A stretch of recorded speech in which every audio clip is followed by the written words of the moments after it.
Hello, everybody. It's Reid Mihalko from readaboutsex.com. And Cathy Vartuli from thrivingnow.com. And what are we here to talk about today? We're talking about breaking out of your shell. Woo-hoo. We were really excited to do this because a lot of people they want to reach out, they want to find other people, and they've learned to protect themselves by hiding. Mm-hmm.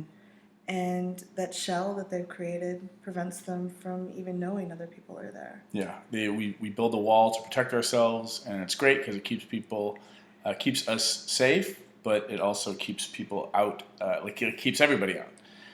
So one of the things we did was we got together with Rick, and the three of us created a project to give people some tools and skill sets from each of our own camps on how to crack out of that shell. Yes. The first one we talked about was awkward is okay. And that's something you bring to the table really beautifully.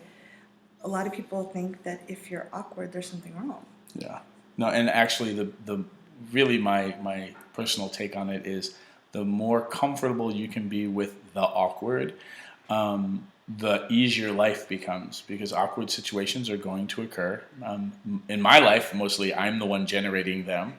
And so if you're not constantly living in fear or trying to, get things perfect, which just makes it worse, there's a way for you to open up in a way and invite people into your life that wasn't there before. Mm-hmm.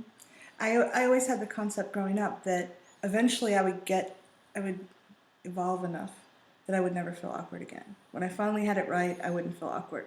And I wasn't reaching out to people because I was waiting for that moment to appear. Yes. And it really doesn't. No, I don't. That's my belief. Maybe your mileage will differ. And if you do get to some sort of top of the mountain, place where you're no longer awkward, please call me and tell me how you did it, because I teach this stuff for a living, and it hasn't happened to me yet.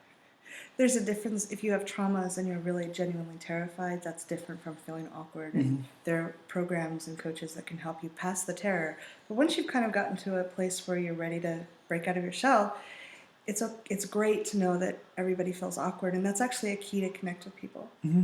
Yeah, it's just to understand that most people, and you included, are kind of stuck in the 7th grade version of hell, and sometimes just knowing that everybody's going through that and seeing it with that lens can give you the handhold to pull yourself up over that wall to the other side, and you get to role model for people what it's like to be out of your shell, and they respond to you completely differently. Yeah.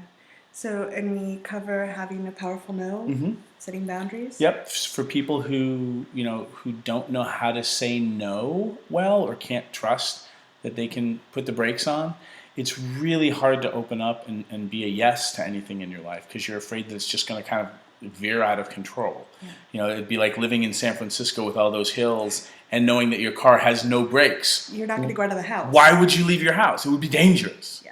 So we talk about how to create a powerful no so that you can have more access to yes in your life. Yeah. And fear of intimacy, because a lot of people that have lived in a shell for a long time, they haven't been close to people. They're not used to it, and there's a lot of fears. And also handling no.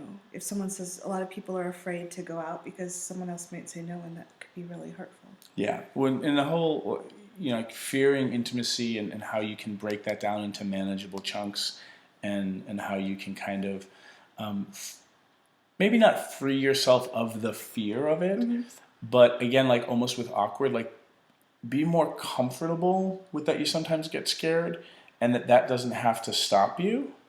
That and being and knowing that you can say no, that you can put the brakes on. Those two things combined are really super powerful. Yeah. So we also talk, a lot of people have a fear, why would anyone want me? So we do some tapping and help you through that, and some practical steps to help you get out of your shell and get out there connecting with people. Yep. So you can poke your little head out and be like, peep, peep, peep. and hopefully the calls are fun too. We know that a lot of the subject matter that we're dealing with is really charged and emotional for people. So please don't mistake my jackass sense of humor to mean that I don't take this stuff seriously. I really do.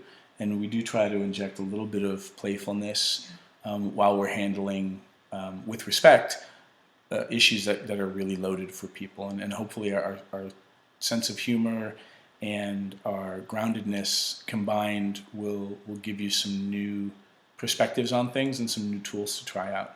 Yeah, we hope you join us. As each person breaks out of the shell, the whole world becomes a better place. There's more connection and love. Mm-hmm. Yep. And you know what? That shell, it's small. You can't fit many people in there. So come on out. We want to see you over here. Thank you. Email us if you have any questions. You're at? Cathy at thrivingnow.com. And I'm Reid, Reid, at readaboutsex.com. Thanks, guys. Bye. Bye.